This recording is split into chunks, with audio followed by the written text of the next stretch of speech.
मेरा काम है भारत की लोगों को स्वस्थ बनाना, समृद्ध बनाना। मेरा काम है जो आज अल्टोस का मिशन है, उस मिशन में खुद को भाग देना, खुद को हिस्सा बनाना। और जो अल्टोस की मिशन है, उस मिशन को घर घर में लोगों को स्वस्थ बनाना, समृद्ध बनाना का जो मिशन है, उस मिशन को दिल जान से काम पे लगा के, आग पे लगा के आगे ले जाना। ये प्लेटफॉर्म आप सबके लिए है।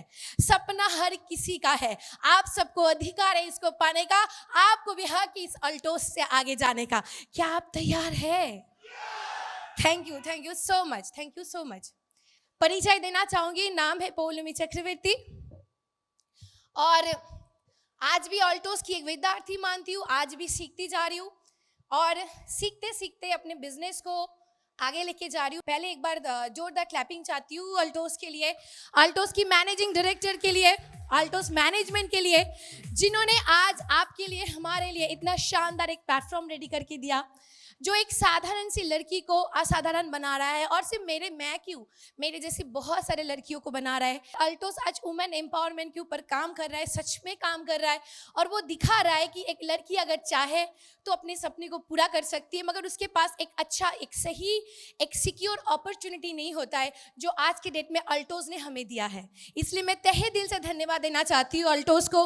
अल्टोस प्लेटफॉर्म मिला तभी मैं आज इधर हूँ, नहीं तो मैं कहाँ होती आई डोंट नो, कहाँ खो जाती आई डोंट नो। ठीक है, तो उसके साथ साथ मैं धन्यवाद देना चाहती हूँ मेरे महागुरु, जिनसे मैंने हमेशा सीखा है, आप सब सीखते हो। अल्टोस की brand ambassador mister Rajat Kumar कर जी, मैं चाहती हूँ सर के लिए एक जोरदार क्लैपिंग। मेरा बड़ा भाई, बहुत ज़्यादा प्यार, मान, सम्मान मुझे उनसे मिला है, बहुत कुछ सीख मिला है। हर टाइम, हर मुश्किल, हर परेशानी में, जब भी मैं मुश्किल में आती थी, मैं उनको कॉल लगाती थी, उनसे पूछती थी और वो मुझे रास्ता दिखाते थे। और सच मानिए दोस्तों, मैं दिल से उसको फॉलो किया, दिल से मैंने अभिषेक सर को फॉलो किया, दिल से मैंने रजत सर को फॉलो किया। उसीलिए आज, उसी कारण मैं आज इस जगह पे हूँ, इसका और कोई रीज़न नहीं है।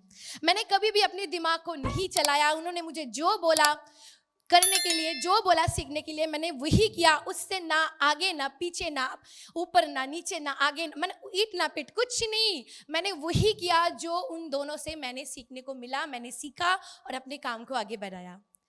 आज से 8 साल पहले एक स्टूडेंट हुआ करती थी, और एक स्टूडेंट होने के साथ साथ मैं एक पिता की एक बेटी भी थी, और हम 3 बहनें थे और मैं बड़ी बेटी थी। तो हर पिता का एक होता है कि अगर उसके सर पे बेटी होती है तो चाहे भले ही वो एजुकेशन करवाए, कुछ भी करवाए, मगर उसका एक परेशानी होता है कि कब मैं अपनी बेटी की शादी करवाऊँ। यस, होता है कि नहीं? तो मेरे पिता को भी ऐसा था। तो पढ़ते पढ़ते, एजुकेशन लेते लेते मेरा शादी हो गया था।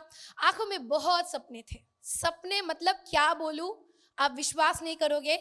बचपन से इतना ज़्यादा मैं सपने देखती थी। मुझे जो भी मिलता था, मुझे एक ही बार बोलते थे, आप बेटी हो, आप लड़की हो, इतना सपना मत देखो, इतना मत उड़ो। एक बेटी, एक लड़की जो घर संभालती है, वही उसका काम होता है। एक लड़की जो बच्चे संभालती है, वही उनका काम होता है। एक लड़की अपनी सास ससुर को देखता है, अपनी हस्बैंड को देखता है, वही उसका काम होता है। इससे आगे मत जाओ। यस, होता है कि नहीं होता है? इधर मेरे बहुत सारे सिस्टर बैठे, होता है आपके साथ भी ऐसा? मेरे साथ भी ऐसा हुआ था। मगर फिर भी इन सब के साथ साथ भी मेरे सपने मेरे लिए बहुत अपने थे। मैं हमेशा अपने सपनों में खोई रहती थी, अपने सपनों की दुनिया में रहती थी। मैं सच बोल रही हूँ, एक भी बात में बनावटी नहीं बोल रही हूँ।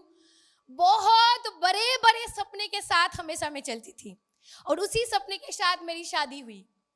और शादी से पहले भी मैं भी एक मामूली लड़की की जैसा वैसी ही सपने बनाई थी। मेरा शादी होगा, ये होगा, ये होगा, मेरे को ये मिलेगा, वो मिलेगा। तो बहुत ऐसे एक अलग सा सपनों का दुनिया मैंने बना ली थी। मगर जैसे शादी हुई, मेरे साथ भी वही हुआ जो आज हमारे देश में 80 to 90% फीमेल के साथ होती है। शादी हुआ और एक एक सपना टूटने लगा। हस्बैंड के सर पे अचानक से बहुत भारी कर्जा आ गई। उनका जो बिजनेस था, गाड़ी का बिजनेस था दीपंकर जी का, वो पूरा घाटे में चला गया। कुछ लोग उसके साथ चीट कर दे और उसके ऊपर 30 to 35 लाख का कर्जा आ गया। उस टाइम मेरा हायर स्टडी चल रहा था। मैं पढ़ना नहीं छोड़ा, क्योंकि मुझे सपना था कि मुझे आगे जाना है, और आगे जाना है तो सीखना है। मैं नहीं जानती थी डायरेक्ट सेलिंग क्या होता है, अल्टोस क्या है, मुझे कुछ नॉलेज नहीं था। मैं सच में बोल रही थी। मेरे पास एक सपना था और मुझे पता था कि सपने को पूरा करना है तो कुछ सीखना पड़ेगा, इसलिए मैंने पढ़ाई नहीं छोड़ी। मेरा हायर एजुकेशन चल रहा था। उसी टाइम मेरे हस्बैंड के जीवन में एक क्राइसिस आया, फाइनेंशियली क्राइसिस। उनका घर चला गया।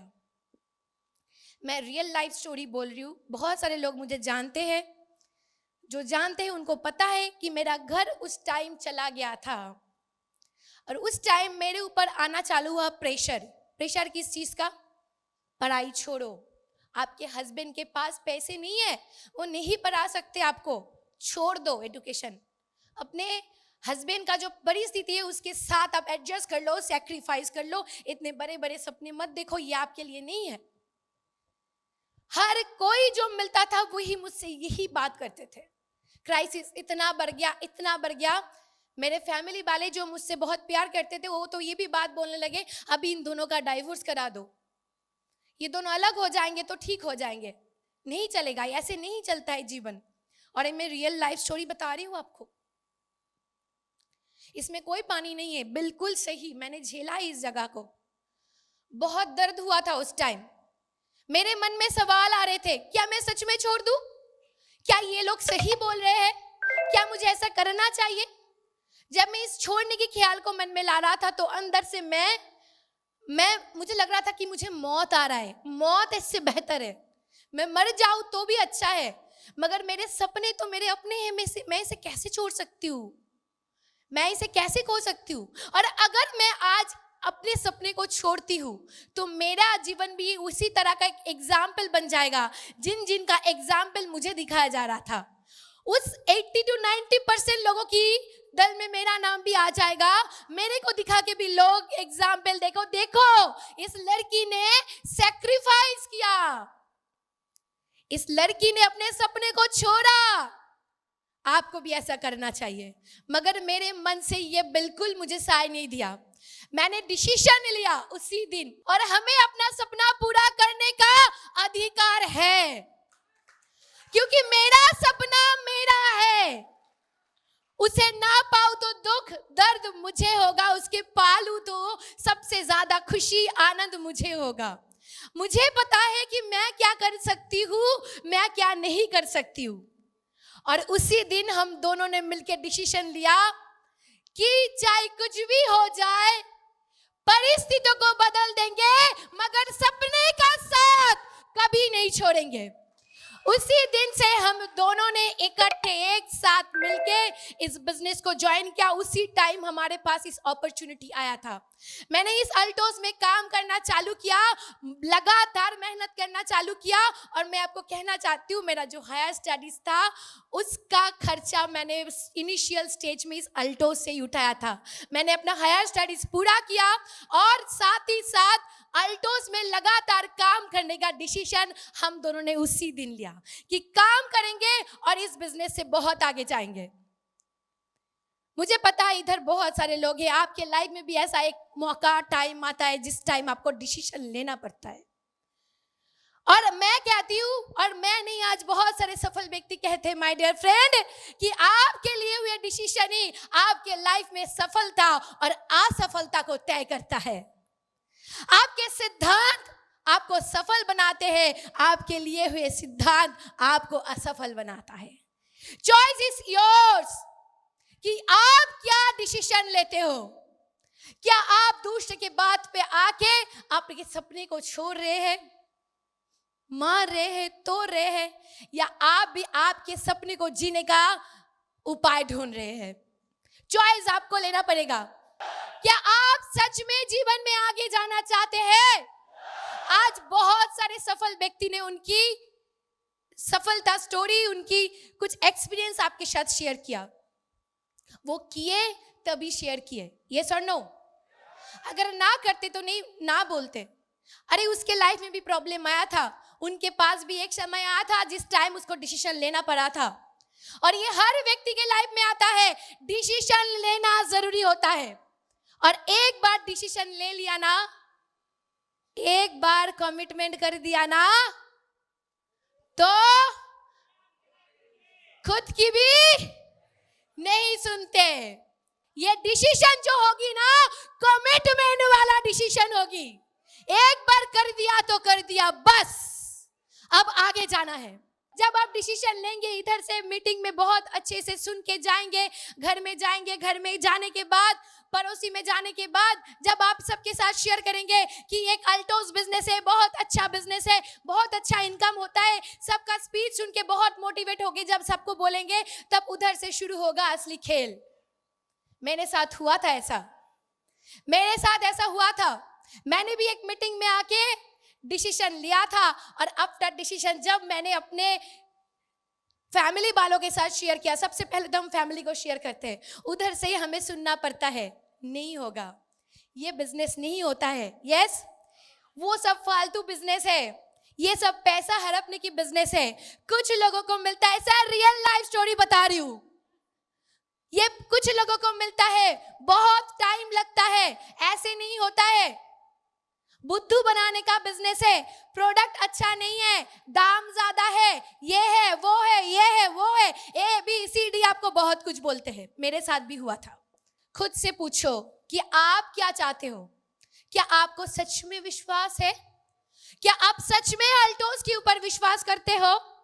वो है बिलीव, विश्वास करो खुद के ऊपर, क्योंकि अगर बिलीव नहीं होता है तो लोग कुछ दिन काम करते फिर छोड़ के चले जाते हैं। छोड़ के चले जाने वाला वही होता है जो बिलीव नहीं करता है।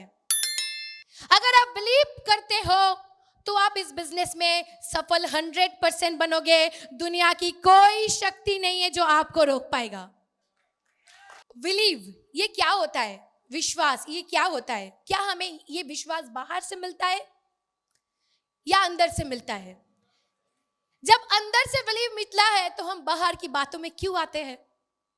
क्योंकि ये विश्वास, ये आत्मविश्वास कोई बाहर दुकान में खरीदने वाला चीज नहीं है, आपके अंदर पैदा होने वाला चीज है। तो एक गांव था, एक विलेज था, उस विलेज में दो छोटे बच्चे थे। एक बच्चे का उम्र था 12 साल और एक बच्चे का उम्र था 6 साल। वो दोनों इतने अच्छे दोस्त थे, इतने अच्छे दोस्त थे कि ऑल टाइम एक साथ रहते थे, एक साथ खेलते थे, एक साथ खाते थे, एक साथ घूमते थे, ऑल टाइम इतना अच्छा। वो शोले पिक्चर में था ना, जय और वीरू, बिल्कुल वैसा। तो हमेशा खेलते थे खेलते थे। एक दिन क्या हुआ, वो खेलते खेलते खेलते खेलते खेलते खेलते गांव के बाहर पहुंच गए, और ऐसे इतना खेलने में वो बिजी था कि उसमें से जो 12 साल का बच्चा था वो खेलते खेलते कुएं में गिर गया। जब वो बड़ा बच्चा कुएं में गिर गया तो जो छोटा वाला बच्चा था, उसकी जो फ्रेंड था, वो बहुत डर गया। उसने सोचा, अरे मेरा फ्रेंड तो गिर गया है, उसे तो बचाना पड़ेगा, मैं कैसे बचाऊंगी? वो पागलों की तरह इधर उधर देखा, बहुत लोगों को आवाज दिया, कोई नहीं था दूर दूर तक उनकी आवाज सुनने वाला, उनकी फ्रेंड को बचाने वाला। तो उन्होंने देखा कुएं के सामने, उस छोटे बच्चे ने देखा कि कुएं के सामने एक रस्सी से बंधी हुई बाल्टी पड़ा था। वो छोटा बच्चा दौड़ के गया, एक मिनट भी टाइम वेस्ट नहीं किया और उस बाल्टी को कुएं के अंदर डाल दिया। जब डाल दिया तब उस बच्चे को, जो नीचे गिरा हुआ था, उस बच्चे ने उस रस्सी को पकड़ लिया और ऊपर आने की कोशिश की, और जो ऊपर के छोटे बच्चे थे, जी जान लगा दिया उसको खींचने में, उस रस्सी को खींचने में। बहुत खींचा, बहुत खींचा, बहुत खींचा, जी तोड़ मेहनत की और अल्टीमेट उस बच्चे को, उसकी फ्रेंड को बचा लिया। इतना दूर तो ये कहानी बहुत अच्छा लगा, बहुत स्मार्ट लगा, बहुत सुंदर लगा। फिर बचाने के बाद दोनों फ्रेंड एकदम गले मिले, बहुत दोनों को प्यार किए, मगर उसके साथ साथ डरे हुए भी थे, क्योंकि ये कहानी अगर घर में जाके बोलेगा तो उसको डांट पड़ेगा। तो वो दोनों घर लौटे, विलेज लौटे, और पूरा स्टोरी जब सबको बताया तो कोई भी विश्वास नहीं किया। क्यों नहीं विश्वास किया? क्योंकि विश्वास करने वाला बात ही नहीं था। एक छोटा बच्चा, एक दुबला सा बच्चा, एक 6 साल का बच्चा कैसे एक बाल्टी भरते पानी को उसके साथ उस बड़ा 12 साल की जो लड़के थे उसको उठाया? ये पॉसिबल ही नहीं है। किसी ने विश्वास नहीं किया, किसी ने नहीं माना कि ये कैसे हुआ। तो उधर एक समझदार व्यक्ति खड़े थे जिन्होंने इस बच्चे की बात को माना और बोला बिल्कुल सही बोल रहे हैं, इस छोटे बच्चे ने ही उसको जान बचाया, उसको कुआं से ऊपर लाया। तो सब हैरान हो गए, ये कैसे हो सकता है? ये जब बोल रहा है, क्योंकि उस समझदार वाले व्यक्ति को गांव में सब मानते थे, बहुत प्यार करते थे, रिस्पेक्ट देते थे। तो उनसे पूछा, आप कैसे बोल रहे हैं कि ये मतलब ये कैसे कर सकता है, ये तो पॉसिबल ही नहीं है, संभव ही नहीं है, मगर ये कैसे किया बच्चे ने? तो उस समझदार वाले व्यक्ति ने बोला, बच्चे ने तो बोला ना कि एक कुएं के सामने एक रस्सी हुई बदी से बल्टी पड़ी थी, उसको डाल दिया, उसको खींचा और ऊपर आ गया। सवाल ये नहीं है कि इस बच्चे ने कैसे किया, सवाल ये है कि उसने ये क्यों किया। उसने इसलिए किया, ये इसलिए कर पाया क्योंकि उस कुएं के आसपास में वो नहीं कर पाएगा, उसको ना बोलने वाला कोई व्यक्ति नहीं था, कि वो कमजोर है, वो बेकार है, उससे नहीं हो सकता, ऐसे कमेंट पास करने वाला कोई भी व्यक्ति उनके बगल में नहीं था, इसीलिए वो करके पाया। और आप भी आपके अंदर इस बिलीफ को जगाओ, खुद के मनोबल से जगाओ, खुद के अंदर से जगाओ, किसी के कहने पे अपने विश्वास को ना तोड़ो। आप क्या कर सकते हो, आपसे बेहतर कोई नहीं जानता। मैं एक सवाल पूछना चाहती हूँ आप सबसे, जब आपको दुख होता है सबसे पहले किसको पता चलता है? जब भूख लगता है? सही में? जब आप बहुत खुशी होते हो सबसे पहले किसको पता लगता है? खुद को। जब सब कुछ का भनक आप सबको पहले होता है, तो आप क्या कर पाओगे, क्या नहीं कर पाओगे, उसके लिए उस विश्वास को जगाने के लिए क्यों दूसरे से डिसीजन मांगते हो, क्यों पूछते हो, क्यों लोग ना बोलते हो तो खुद भी ना करके रुक जाते हो, क्यों इस बिजनेस को छोड़ के चले जाते हो, क्यों 6 महीने के बाद आपको लगता है कि अल्टोस से नहीं होगा, अल्टोस का प्रोडक्ट नहीं चलता है, अल्टोस की मीटिंग में कुछ सीखने को नहीं मिलता है, क्यों करते हो माय डियर फ्रेंड? अगर इसी बिलीव को आप लॉन्ग टाइम तक रखोगे, आप इधर से सफल बनोगे। हमने एक दिन के लिए भी इस विश्वास को नहीं तोड़ा, सच में बोल रही हूं। ऐसे बहुत लोग आए, शुरू में काम किए थे, पैसा आता था, कभी नहीं आता था, कभी कम आता था, कभी ज्यादा आता था, कभी पेट भर के खाना मिलता था, कभी नहीं मिलता था, मगर फिर भी हमारे अंदर की जो बिलीव थी ना, वो हमने कभी नहीं तोड़ा अल्टोस के प्रति। हमें विश्वास था कि हम कर पाएंगे, अगर रजत सर कर पाते तो हम भी कर पाएंगे, अगर सुमित सर कर पाते तो हम भी अगर ये सब कर पाते तो हम भी कर पाएंगे। ये विश्वास हमारे अंदर था